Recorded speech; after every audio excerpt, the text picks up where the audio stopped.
Welcome back to Flashpoint. May is Mental Health Awareness Month, and now a Charlotte native is pushing for big change to help prevent suicides across North Carolina. And she says her effort all starts with parking garages. Joining us now is Fonda Bryant. She's the founder and CEO of Wellness Action Recovery. Fonda, thanks for coming on Flashpoint. Thank you for having me. I appreciate it. So Mental Health Awareness Month is an important time for folks to talk about and get the help that they need.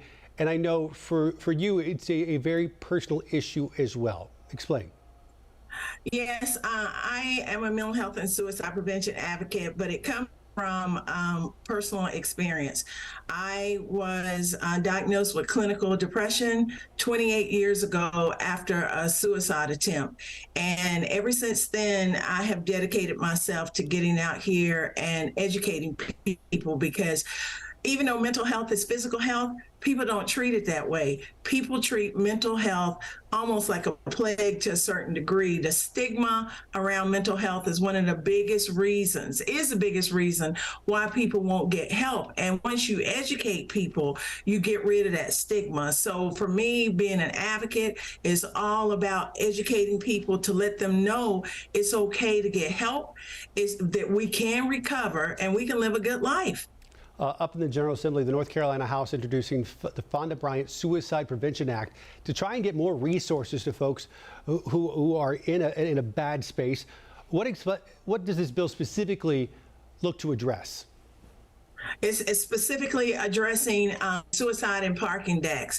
There was a stat that came out by the International Parking and Mobility Institute in 2016 that said that 51% of parking decks in the United States have problems with either people attempting suicide or dying by suicide. And Charlotte is not exempt to that. As a matter of fact, the Center City parking deck had 6 suicides there in 4 years before I went to them in 2019 and asked, could we put up signs to stop suicide? And once we did, the signs went up in March of 2019.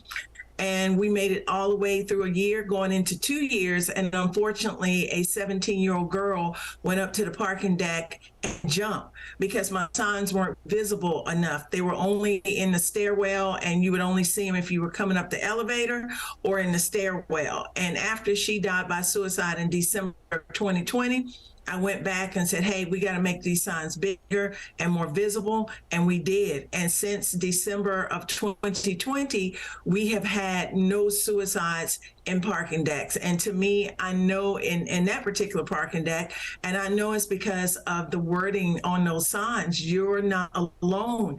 Because when you're struggling with a mental health condition, you truly believe that you're by yourself, even though we know there are millions of people in the United States and across the world who have mental health issues. But when you're struggling, you truly feel like you're by yourself. So those 3 words, you're not alone, let somebody know, hey, you're not the only one struggling. We're here for you. You can get the help and you can get better. So what does this legislation do? Put these signs in more parking decks? Is that what it does? Well, yes, that's what the House Bill 858 does in my name. What it does is that it is going to push parking decks to put those signs in every single parking deck that are 3 stories and above to keep people from coming and taking their own life. Because not only do you have people who jump, that's the #1 way people end up taking their own life in parking decks, but somebody might shoot themselves, hang themselves, use pills, slit their wrists, whatever the case may be. So when I got that up, the bill actually came from a state senator in Massachusetts, Senator Paul Feeney, who saw my story in the Boston Herald. And when he saw my story in the Boston Herald, he was moved to write a bill to make it law in Massachusetts to have my suicide prevention signs in every single parking deck in Massachusetts. So when I saw that, they sent the bill to me, and then I sent it to Representative Carla Cunningham, who's also a big mental health and suicide prevention advocate, and she was the one that filed the bill. So I am very proud because I have 10 parking decks already in Charlotte, from Novant to Atrium Health to Wake Forest's parking deck, to the big parking deck across the street from where the Panthers play, the Legacy, but that's not enough. And it's very frustrating when you go to parking decks and ask them to put the signs up and they give you the same excuse. Well, Fonda, if we do it for you, we have to do it for others. But I'm not trying to get up a sign that says eat at Moe's. I'm trying to get up a sign that will save lives. And it's also that stigma that comes along with that. Parking decks believe if they put up those signs, it's going to encourage people. That's a myth.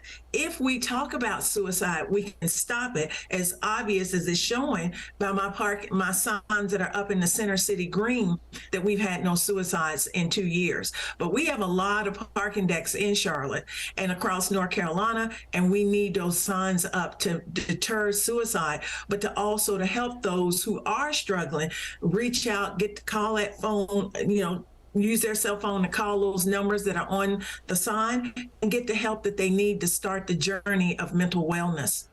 You mentioned the journey that you've been on over the last few decades. For folks watching at home, some might be struggling. For you, knowing that this is a multifactorial issue and that there's no, one way, for you, what was the game changer in those last 20 years that have been helped you in your progress? What has helped me in my progress is, number one, a mental health condition is not a quick fix. It is not. I was diagnosed with clinical depression, a disease that is never going to go away. And I think a lot of times people think, because this is the thing. We all have bad days where we get depressed. We all have days that we're full of anxiety. But this is the thing with a mental health condition. If it lasts for more than 2 weeks, and it starts interfering with your everyday life, you need to go and see someone. It is not going to go away. If you had diabetes or hypertension and didn't get help for it, what could happen? Fonda Bryant, thanks for coming on. We do appreciate it. Thank you for having me. I appreciate it. All right, take care. Folks, a reminder, if you or a loved one has thoughts of suicide, you can call the National Suicide Hotline. That number is 988. More Flashpoint after this.